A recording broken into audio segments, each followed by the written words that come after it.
آج کے دور کا ایک بدترین فتنہ جس کا نام ہے اخباریت۔ غیبت امام میں مرجعیت کی طاقت کو پوری دنیا نے کئی بار دیکھا، جس کا سب سے ریسنٹ اگزامپل ہمارے آیت اللہ سیستانی ہے، جنہوں نے اتنے بڑے ٹیررسٹ آرگنائزیشن ISIS جس نے پورے عراق کنٹری کے اوپر کنٹرول کر لیا تھا، جس کو کئی کنٹریز کی آرمی مل کر ختم نہیں کر پا رہی تھی، اس کو آیت اللہ سیستانی نے اپنے گھر بیٹھے بیٹھے ختم کر دیا۔ اور آیت اللہ سیستانی سے تھوڑا پہلے کی ہسٹری پر نظر ڈالیں تو روح اللہ امام خمینی اس کی سب سے بڑی مثال ہے کہ کیسے ایک مجتہد کے حکم پر ایران میں صدیوں سے چلی آ رہی ایک باطل حکومت جو کہ امریکہ کے پالتو کتے کی مثل تھی، اس کا نظام کس طرح اپنے ہی ملک سے نکال دیے جانے کے باوجود دوسرے کنٹری میں بیٹھ کر تخت پلٹ کر دیا اور ایسا مضبوط اسلامی نظام قائم کیا کہ جس سے امریکہ جیسا سو کال سپر پاور بھی ڈرتا ہے، اور اسرائیل جیسے بزدل ملک جس کی مثال ہمارے علماء ایک مکڑی کے جالے سی دیتے ہیں، اس کی ڈر میں راتوں کی نیندیں تک حرام رہتی ہیں۔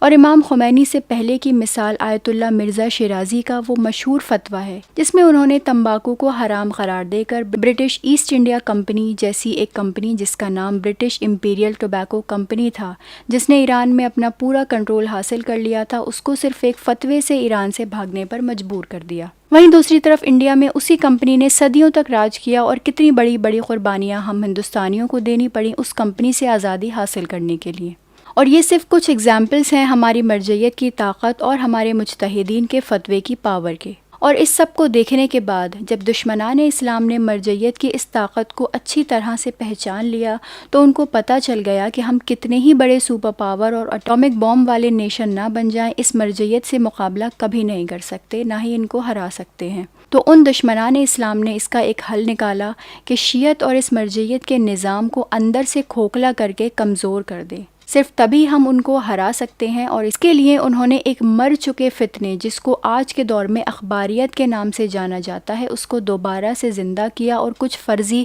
پپٹ مجتہد بھی بنائے، جس کا ایک ایگزامپل صادق شیرازی ہے۔ اب اخباریت کی شارٹ میں ہسٹری یہ ہے کہ غیبت صغریٰ کے دور سے ہی شیعت میں علماء کے دو گروپس تھے۔ پہلا گروپ محدثین کا گروپ تھا جن کا کام تھا روایات اور حدیثوں کو جمع کرنا، اور اگر کوئی انسان ان سے کوئی مسئلہ پوچھتا تھا تو وہ حدیثوں کے علم کی روشنی میں اس کو حل بتا دیا کرتے تھے، اور ان کا ماننا یہ تھا کہ ہر چیز کا حل حدیثوں میں موجود ہے اور حدیثوں سے ہی ہر مسئلے کو حل کیا جا سکتا ہے، اور یہ علماء کا گروپ آگے چل کر اخباری کہلایا۔ یہی عقیدہ اہل سنت میں آج بھی موجود ہے۔ دوسرا گروپ فقہا کا گروپ تھا جو صرف حدیث کی روشنی میں مسئلے حل نہیں کرتے تھے بلکہ قرآن اور حدیث اور اصول فقہ اور عقل اور اجماع کا بھی استعمال کیا کرتے تھے، جو طریقہ ان کو معصومین سے ملا تھا، کیونکہ اگر لاجیکلی بھی دیکھا جائے تو ہر مسئلہ تو حدیث سے حل ہونا ممکن ہی نہیں۔ مثال کے طور پر موبائل کا استعمال یا کار یا جہاز کا استعمال جائز ہونا تو دنیا کے کسی عالم کو حدیث میں نہیں ملے گا،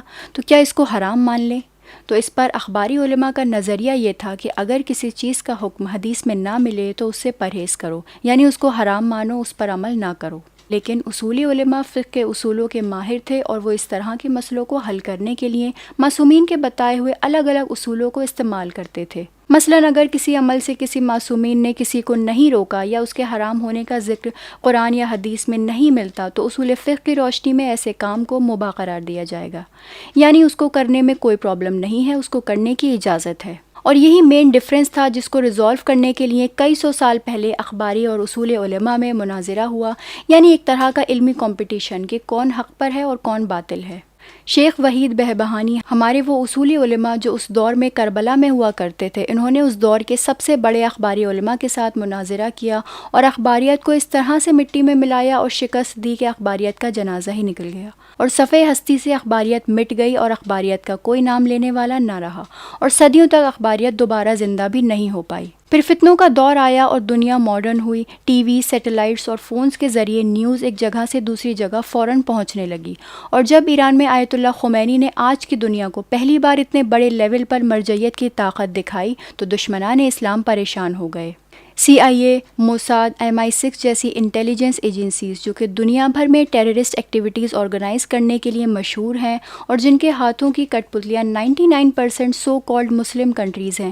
وہ پریشان ہو گئے کہ ہم نے پوری دنیا کے مسلمان کو اپنے کنٹرول میں کر لیا، لیکن یہ شیعت پر آج تک ہمارا کوئی کنٹرول نہیں، اور اس وجہ سے انہوں نے اس مر چکے فتنے جس کا نام اخباریت تھا اس کو دوبارہ سے زندہ کیا۔ اب آج کی اخباریت کو سمجھتے ہیں۔ یہ لوگ جو پہلے کہتے تھے کہ ہم صرف حدیث کو مانتے ہیں، ان کا یہ لاجک اور کنسیپٹ تو آج کے دور میں فیل ہو جاتا، اور کوئی بھی عقل رکھنے والا انسان اس کو ایکسیپٹ نہیں کرتا، کیونکہ ان کے اوریجنل لاجک کے حساب سے تو موبائل، کار، اے سی، ٹی وی ان سب کا استعمال حرام تھا، کیونکہ ان کو استعمال کرنے کی اجازت تو کسی حدیث میں موجود ہی نہیں تھی۔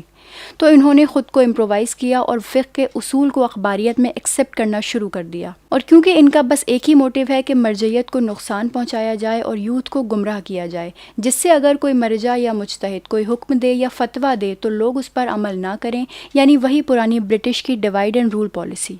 تو یہ دشمنان اسلام ڈائریکٹلی تو مرجعیت کو کوئی نقصان پہنچا نہیں سکتے تھے، تو انہوں نے انڈائریکٹلی اٹیک کرنے کے لیے تقلید کو ٹارگٹ کیا۔ اب سوال آتا ہے کہ تقلید ہے کیا؟ تو ہر کوئی جانتا ہے کہ دنیا میں صرف دو ہی طرح کے لوگ ہوتے ہیں، ایک عالم اور دوسرا جاہل، اور عقل سے ثابت بات ہے کہ جاہل کو ایک عالم کی بات ماننی چاہیے، یعنی جاہل کو عالم کے پیچھے چلنا چاہیے، اور اسی کا نام تقلید ہے۔ لیکن اخباریت کے فتنے کے حساب سے یہ چیز غلط ہے۔ ان کا کہنا ہے کہ ایک بدترین جاہل انسان، جس کو نہ حدیث کا علم ہو نہ رجال کا، جس کو ٹھیک سے عربک تک پڑھنا نہ آتا ہو، سمجھنا اور سمجھانا تو دور کی بات، بلکہ اس کو یہ بھی نہ معلوم ہو کہ حدیث کے اقسام کتنے ہوتے ہیں، وہ جاہل انسان شریعت خود سے سمجھے اور اس پر عمل کرے۔ یعنی جو آدمی اصل شکل میں قرآن شاید ٹھیک سے پڑھ نہیں سکتا، اور اگر پڑھ بھی لے تو سمجھ نہیں سکتا، وہ اخباریت کے لاجک کے حساب سے پوری شریعت کو خود سے سمجھنے کی صلاحیت اور قابلیت رکھتا ہے،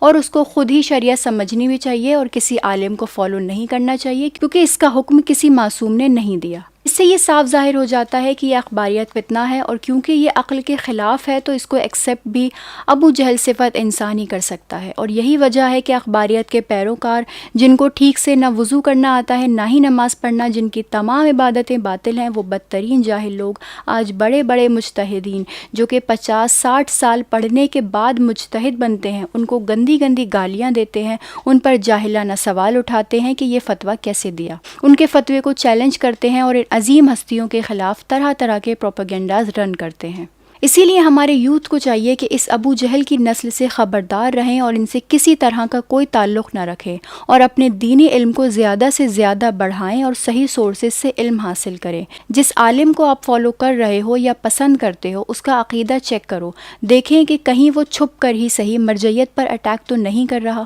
وہ چھپ کر ہمارا عقیدہ تو خراب نہیں کر رہا اور اخباریت کی طرف تو نہیں لے کر جا رہا۔ ہمارے یوتھ کو چاہیے کہ حلال اور حرام کی تمیز کے ساتھ ساتھ اپنے علمی شعور کو اس مقام پر لے کر جائیں کہ کل کوئی فرضی عالم آپ کو کوئی باطل عقیدہ پیش کرے تو آپ اس کو بے نقاب کر سکو، اور خود کو اس فتنے کے دور میں محفوظ رکھ سکو، تاکہ جب ہمارے امام زمانہ کا ظہور ہو تو ہم حق پر ہوں، نہ کہ اخباریت کے اس فتنے میں شامل ہو کر دجال کی آرمی کا حصہ بن جائیں اور معاذ اللہ اپنے ہی وقت کے امام کے خلاف جنگ کریں۔